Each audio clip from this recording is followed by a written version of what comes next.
할렐루야. 지난주까지만 해도 지금 이 자리가 너무 더워서 힘들었는데 이제 너무 시원해져서 감사합니다. 감사하시죠? 우리가 이제 시원해졌기 때문에 졸리다라는 핑계는 될 수 없을 것 같습니다.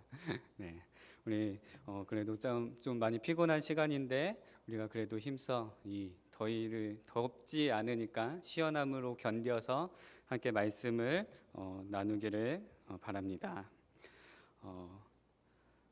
우리가 읽은 이 본문 말씀 4장 1절에서는 사도 바울은 에베소 교인들에게 이렇게 권고합니다. 부르심을 받은 일에 합당하게 행하라 라고 바울이 권고합니다. 근데 바울이 권고하는 그 부르심에 합당한 삶이 무엇입니까? 첫째로 4장 2절에서부터 6절까지 말씀하시는 성령의 하나됨을 힘써 지키는 것입니다. 그리고 둘째로 오늘 본문의 말씀인 성령의 하나됨 안에서 그리스도의 몸을 세우는 것입니다. 그리고 셋째로 17절에서 24절에서 말씀하시는 그리스도 안에서 거룩한 삶을 사는 것입니다. 그리고 마지막 부분인 25절에서 32절까지의 말씀에서 성도는 하나님을 본받는 사람들이 되어야 한다라고 권면하며 그렇게 5장으로 넘어가는 것입니다. 오늘은 4장에서 말하는 부르심에 합당하게 생활하는 삶이라는 큰 주제 가운데 두 번째로 해당되어지는 그리스도의 몸을 세우는 것에 관한 내용을 함께 살펴보도록 하겠습니다. 우리 오늘 본문 말씀 7절에서 11절까지의 말씀을 다시 한번 우리 한 절씩 교독하도록 하겠습니다. 7절에서 11절까지의 말씀입니다.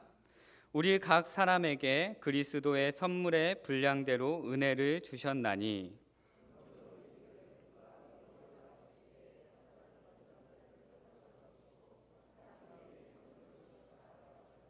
올라가셨다 하였은즉 땅 아래 낮은 곳으로 내리셨던 것이 아니면 무엇이냐?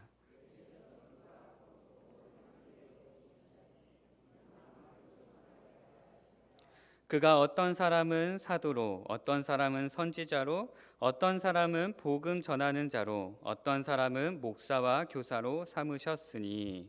아멘. 본문의 말씀은 각 사람에게 은사를 주셔서 성도를 온전하게 하시고 자라게 하심으로 교회를 세우시는 일에 사용하신다라고 말씀하고 있는 것입니다.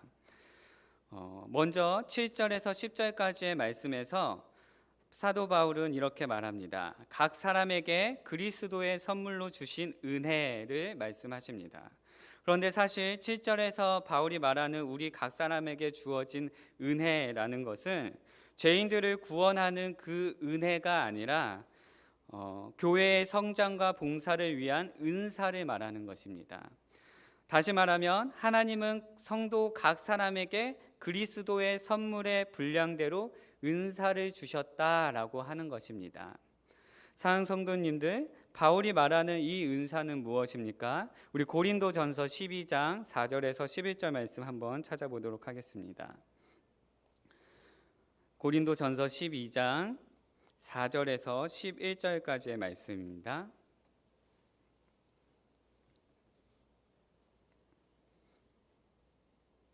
고린도전서 12장 4절에서 11절까지의 말씀 한 절씩 교독하겠습니다.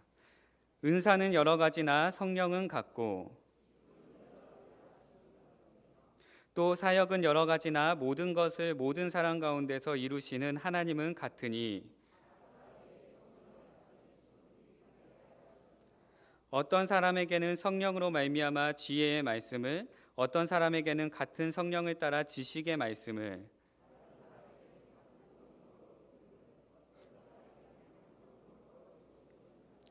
어떤 사람에게는 능력 행함을, 어떤 사람에게는 예언함을, 어떤 사람에게는 영들 분별함을, 다른 사람에게는 각종 방언을 말함을, 어떤 사람에게는 방언들 통역함을 주시나니 이 모든 일은 같은 한 성령이 행하사 그의 뜻대로 각 사람에게 나누어 주시는 것이니라. 아멘. 여기서 바울은 은사에 대해서 소개하면서 어떻게 말합니까? 한 성령이 행하사 그의 뜻대로 각 사람에게 나누어 주시는 것이다 라고 이렇게 말씀합니다. 그리고 마태복음 25장 15절 말씀에서는 예수님께서 제자들에게 달란트 비유를 말씀하시면서 한 사람에게는 다섯 달란트를 주고 한 사람에게는 두 달란트를 주고 한 사람에게는 한 달란트를 주되 각각 그 재능대로 주신다라고 그렇게 말씀하십니다. 그리고 로마서 12장 3절 말씀에서는 믿음의 분량대로 각 사람에게 나누어 주신다라고 그렇게 말씀하고 있습니다. 사랑하는 성도님들, 이렇게 우리에게 허락되어진 은사는 한날 한시에 태어나는 쌍둥이라 할지라도 어떻습니까? 재주와 역량과 은사가 서로 다 다른 것입니다. 성경에서도 에서와 야곱이 쌍둥이로 태어났지만 어떻습니까? 그 둘이 가지고 있는 재주와 역량이 서로 다르다는 것을 우리는 성경을 통해서 볼 수 있습니다. 이처럼 하나님은 각 사람에게 적당하고 또 적절한 은사를 주셨다라고 하는 것입니다. 그리고 그것은 그리스도를 통한 선물이다라고 말씀하십니다. 하나님께서는 그분의 자녀들에게 각 양의 은사를 어떻게 해주셨습니까? 선물로 주셨다라고 하는 것입니다. 이 은사는 누구보다도 더 잘 나를 아시는 그리고 뿐만 아니라 나 자신보다도 더 나를 잘 아시는 하나님께서 우리에게 가장 좋은 은사를 선물로 주셨다라고 하는 것입니다. 그러므로 우리는 우리가 받은 은사를 그리스도의 몸을 세우는 일에 합당하게 사용해야 한다라고 말하는 것입니다. 이것이 바로 하나님께서 그분의 자녀들에게 은사를 주신 목적이다라고 말씀하십니다. 이뿐만 아니라 본문 11절에서는 이렇게 말씀합니다. 11절의 말씀에서 그가 어떤 사람은 사도로, 어떤 사람은 선지자로, 어떤 사람은 복음 전하는 자로, 어떤 사람은 목사와 교사로 삼으셨다라고 이렇게 말씀하십니다. 이 본문 11절 말씀에서는 각 사람에게뿐 아니라 직분의 분량을 따라서도 은사를 주셨다라고 하는 것을 말씀하시는 것입니다.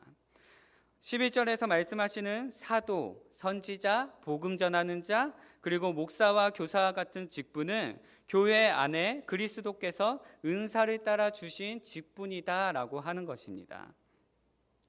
이 직분은 무엇입니까? 그리스도의 몸인 교회를 세우는 공통의 목적을 위해서 주어진 대표적인 직분입니다. 굳이 여기서 일일이 언급되지 않은 다른 직분들도 마찬가지입니다. 그러므로 교회를 세우는 모든 직분들은 그 어느 하나 소홀히 취급되거나 무시될 수 없다라고 말하는 것입니다. 그 받은 직분 하나하나가 그리스도께서 우리들 각자에게 필요한 분량대로 주신 것이기 때문입니다. 따라서 우리가 그 받은 직분을 소홀히 여기거나 또 다른 사람과 비교한다거나 때로는 우리가 교만하거나 때로는 열등감을 느끼는 것도 합당하지 않다라고 하는 것입니다. 이러한 일은 직분을 주신 그리스도의 선하신 뜻을 인정하지 않는 것이기 때문입니다. 사랑하는 성도님들, 이렇게 다양하게 우리에게 은사를 선물로 주신 것은 우리가 받은 은사로 무엇하도록 하기 위하십니까? 하나님의 교회와 성도를 섬기기 위함이다라고 말씀하시는 것입니다. 그렇기 때문에 우리 각자에게 허락하신 은사는 결코 나를 위해서 사용하는 것이 아니라 하나님께서 그 은사를 통하여 세우고자 하는 영혼들을 섬기는 일로 사용해야 한다라고 하는 것입니다. 결국 성도는 각자 받은 은사로 사람을 섬기고 서로를 섬기고 그리스도 안에서 함께 연합하여서 자기 자신과 그리스도의 몸된 교회가 함께 지어져 가야 된다라고 오늘 본문은 말씀하시는 것입니다. 본문 12절에서 15절까지의 말씀 함께 읽겠습니다. 12절에서 15절까지의 말씀입니다. 한 절씩 교독합니다. 이는 성도를 온전하게 하여 봉사의 일을 하게 하며 그리스도의 몸을 세우려 하심이라.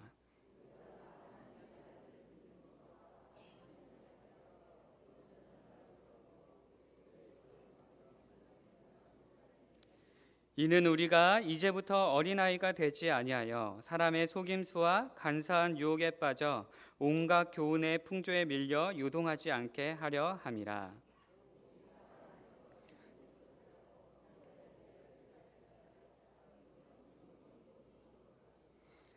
아멘. 여기서 바울은 그리스도께서 우리 각 사람과 직분의 분량에 따라 은사를 주신 것은 온 교회와 성도가 함께 온전함을 이루고 함께 자라고 성장하는 것이다 라고 말씀하십니다. 바울은 신앙의 연수는 많으나 영적인 나이가 어린 신앙인들에 대해서 어린아이의 신앙을 벗어버리라고 권면하는 것입니다. 왜냐하면 온전한 사람은 어린아이와 같지 않은 사람이기 때문입니다. 말씀에서 등장하는 어린아이는 어떤 사람입니까? 온전한 사람으로 자라지 못한 사람을 말하는 것입니다. 지혜와 키가 자라가며 하나님과 사람에게 사랑스러워 가신 어린 시절의 예수님처럼 어린아이는 성숙과 성장의 과정이 있어야만 하는 것입니다. 어린아이에서 벗어나 잘 자라는 사람은 사람의 속임수와 간사와 유혹에 빠져 온갖 교훈의 풍조에 흔들리지 않는 사람이다라고 성경은 말합니다. 그리고 오직 사랑 안에서 참된 것으로 일상을 채우며 머리인 그리스도를 향해 자라가는 사람이다라고 하는 것입니다. 그러므로 우리에게 은사를 주시고 교회를 세우도록 부르신 그 이유와 목적이 어디 있는 것입니까? 우리 한 사람 한 사람이 온전함을 이루어 교회와 함께 우리 각 사람들이 함께 성장하고 자라가야 한다라고 말하는 것입니다. 그리고 마지막 결론입니다. 우리 16절 말씀 함께 읽겠습니다. 16절 말씀입니다. 그에게서 온몸이 각 마디를 통하여 도움을 받음으로 연결되고 결합되어 각 지체의 분량대로 역사하여 그 몸을 자라게 하며 사랑 안에서 스스로 세우느니라. 아멘. 우리 몸이 각 마디를 통하여서 서로 도움을 잇고 연합하고 자라고 튼튼하게 되듯이 한 교회에서 지체가 된 각각의 성도들은 어떻게 되는 것입니까? 서로가 서로를 다르게 인식하지 않고 사랑으로 하나가 되어 섬기는 교회를 온전히 세워지게 한다라고 하는 것입니다. 따라서 성도들은 교회와 함께 자라고 성장하는 사람들이다라고 말하는 것입니다. 사랑하는 성도님들, 교회의 성장은 결코 나 혼자 이루어지는 것이 아닙니다. 나 혼자 자란다고 해서 내가 성장하는 것 같지만 나는 성장할지 모르지만 교회는 함께 성장하지 못하는 것입니다. 그리스도께서 온전하게 자라가는 성도는 한 사람 한 사람이 모여서 서로 돕고 섬기는 일들을 통해서 교회가 세워진다라고 오늘 본문은 말씀하시는 것입니다. 성도 각 개인에게 그리스도께서 그 분량대로 각각의 은사를 선물로 주셨습니다. 그 은사를 가지고 오직 그리스도에게까지 온전히 자라야 하는 것이 우리들 한 사람 한 사람이고 교회인 것입니다. 그렇게 온전하여진 성도들 간의 연합으로 인해서 그리스도의 몸인 교회가 세워진다고 오늘 성경은 말씀하는 것입니다. 사랑하는 성도님들, 하나님께서 그리스도를 통해서 각양의 은사와 직분과 은사를 우리에게 주셨습니다. 또한 이 은사는 그리스도의 몸된 교회를 세우도록 허락되어진 것입니다. 우리 또한 그리스도의 몸된 교회를 세우는 사람들로 부름을 받은 사실을 알고 우리 한 사람 한 사람이 그 부르심에 합당하게 생활하는 저와 여러분 되시기를 간절히 소원합니다. 기도하시겠습니다. 사랑과 은혜가 풍성하신 하나님 감사합니다. 하나님, 우리를 이 교회로 불러주시고 우리들 한 사람 한 사람 가운데 하나님의 은사를 허락하여 주셔서 이 교회 가운데 함께 지어져 가고 또한 함께 온전하여지고 자라게 해주심을 감사합니다. 하나님께서 우리를 불러주시고 또 그 자리 가운데로 인도해 주신다는 사실을 깨달아 알게 하여 주셔서 우리가 함께 서로 사랑하며 하나님 안에서 그리스도 안에서 서로를 섬기며 함께 세워져 가는 그러한 교회들 되도록 하나님께서 함께하여 주시옵소서. 감사드리며 살아계신 우리 구주 예수 그리스도의 이름으로 기도드립니다. 아멘.